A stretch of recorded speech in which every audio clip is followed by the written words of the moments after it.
yo soy judío y voy a liberar al pueblo judío, o sea, desde este lugar, ¿No tiene solución este país? No, ¿No tiene solución? este país es inviable. ¿Y qué hacemos? Yo siempre digo que a aquellos que son sub 30 les recomiendo enfáticamente que la única salida de este país es Ezeiza. Contamos con amplias extensiones de tierra, con acceso a energía, con acceso a agua en climas fríos, que es como la guinda en el pastel para el enfriamiento de los sistemas, y en una zona sin conflictos armados, sin tsunamis ni terremotos. No hay muchos lugares en la Tierra con esas cosas. Obviamente, el problema de esta área es que está poblada de argentinos. Así que esto es lo único que tenemos que solucionar. Propongo ir a un equilibrio como la rebelión de Atlas, separar el país entre los vagos parásitos que viven Israel en nuestra Patagonia, como ya lo dieron a entender Milei y el rabino Bergman. Sino hay que ayudarlo a Dios también a que se haga presente en esta bendita tierra para que Argentina como tierra prometida cumpla como tierra prometida. Argentina como tierra prometida. Tenemos que entender que la tierra prometida es sagrada para ser también partida y repartida, como así fue el origen de la creación del Estado de Israel en la partición de 1947 por las Naciones Unidas. El 29 de noviembre de 1947 se inaugura en Nueva York la 128 Asamblea General de las Naciones Unidas. En el orden del día figura la partición de Palestina en dos estados, uno para los árabes y otro para los judíos. La resolución se considera adoptada si 2/3 de las 56 naciones representadas votan a favor. La mayoría de los delegados de la agencia judía ya han regresado a Palestina, pues ya ninguno cree en un voto favorable. Solo Abba Eban cree aún que es posible. Eban escribió: tomamos un mapamundi, lo cortamos en trozos y abordamos a las delegaciones presentes. Pero a pesar de nuestros esfuerzos, nos faltaban 3 o 4 votos. Solo teníamos unas horas para cambiar el rumbo. Enviamos telegramas a todos los rincones del mundo, despertando en plena noche a personalidades influyentes para pedirles que hicieran lo que parecía imposible. Todo el mundo utilizó su influencia, grande o pequeña, en un intento desesperado por inclinar la balanza a nuestro favor. En 1905, en el séptimo Congreso Sionista, se decidió establecer la patria judía en Palestina, después de considerar la posibilidad de hacerlo en Uganda y Argentina. Uno de los participantes, Isaac Epstein, tomó la palabra. Hemos olvidado un pequeño detalle.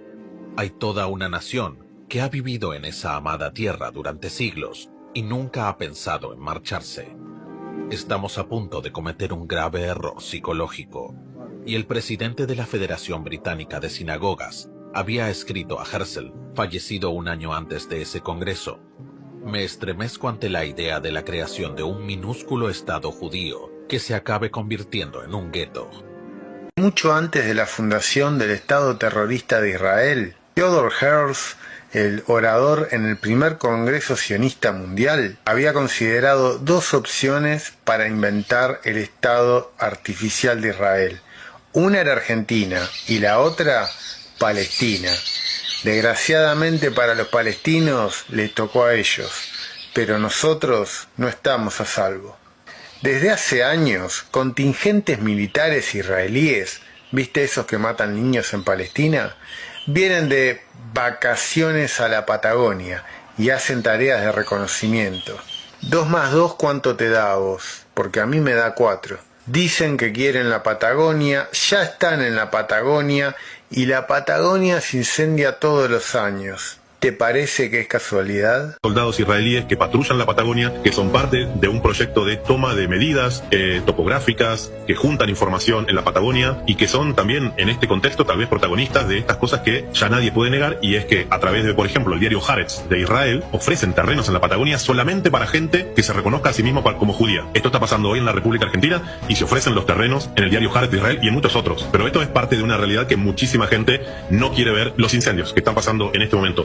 ¿cómo no vamos a pensar que detrás de estos incendios puede estar el poder del lobby sionista israelí? Y algunos me dirán, bueno, pero es muy aventurado, ¿qué pruebas tenés? Te puedo dar una prueba muy contundente. En el año 2012, en el Parque Nacional Torres del Paine, en Chile, se quemaron 14.000 hectáreas. 14.000 hectáreas en el año 2012 en el Parque Nacional Torres del Paine, en Chile.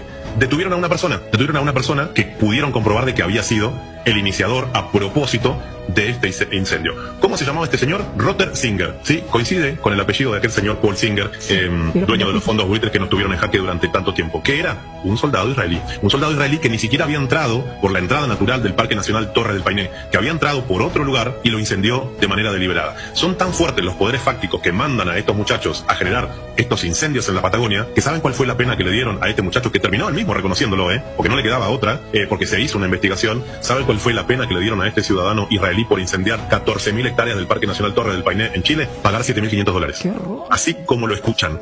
Frente a toda la opinión pública chilena, frente al Poder Judicial, que se evidenció y que él dijo, sí, creo que fue un accidente, pero yo lo prendí fuego. En hebreo lo dijo, le hicieron pagar $7.500. Entonces, ese es el nivel de impunidad que la injerencia del lobby sionista está teniendo en nuestra región. Entonces, cuando vemos los incendios, cuando vemos que el presidente Milei quiere quitar la ley de bosques, que una de las cosas que hace es, prohibir la venta de estos grandes latifundios o terrenos después de que son quemados, porque lógicamente pueden ser quemados para que baje su valor. Exacto.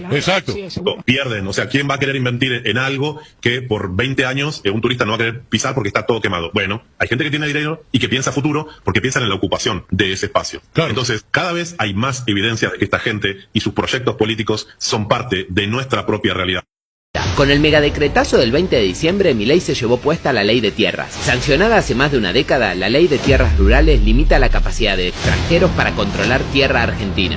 La normativa establece que los extranjeros no pueden tener más del 15% de las tierras del país, de una provincia o de un municipio. También fijó un límite de 1.000 hectáreas por titular extranjero en la zona agrícola núcleo. Esta ley es clave para frenar la extranjerización de Argentina y proteger las fronteras y los recursos estratégicos. Su derogación por decreto solo beneficia a los grandes negocios inmobiliarios y a los intereses extranjeros, la verdadera casta a la que el nuevo gobierno defiende y no combate. Argentina tiene que ser para los argentinos. Ir contra este principio es ir contra la patria. Cambia la normativa. Se establece que hay que esperar 30 años para recalificar terrenos quemados. Ahora el gobierno ultima otra ley que tumbará esa prohibición. Lo que hace es abrir la puerta a que nuevos incendios forestales provocados para generar ese cambio en la calificación del suelo puedan ocurrir. Él nombró la ley de tierras, pero ¿de qué se trata? Básicamente limita la compra de terrenos naturales por parte de extranjeros en defensa de la soberanía nacional, ya que limita la posibilidad de vender a extranjeros tierras que tienen fuentes de agua importantes o que están en zonas de seguridad de fronteras.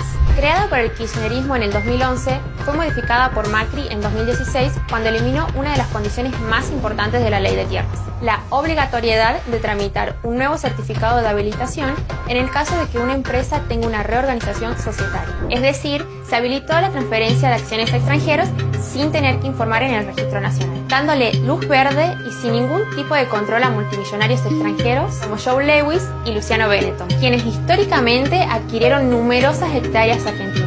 Según la última actualización del gobierno, Salta lidera el ranking de las provincias con mayor cantidad de tierras en manos extranjeras con un 12%. Le siguen las provincias de Misiones, San Juan, Corrientes, Mendoza y Catamarca. En conclusión, con la derogación de la ley de tierras, se daría vía libre a la comercialización irrestricta de las tierras argentinas y a la apropiación descontrolada de tierras de dominio nacional.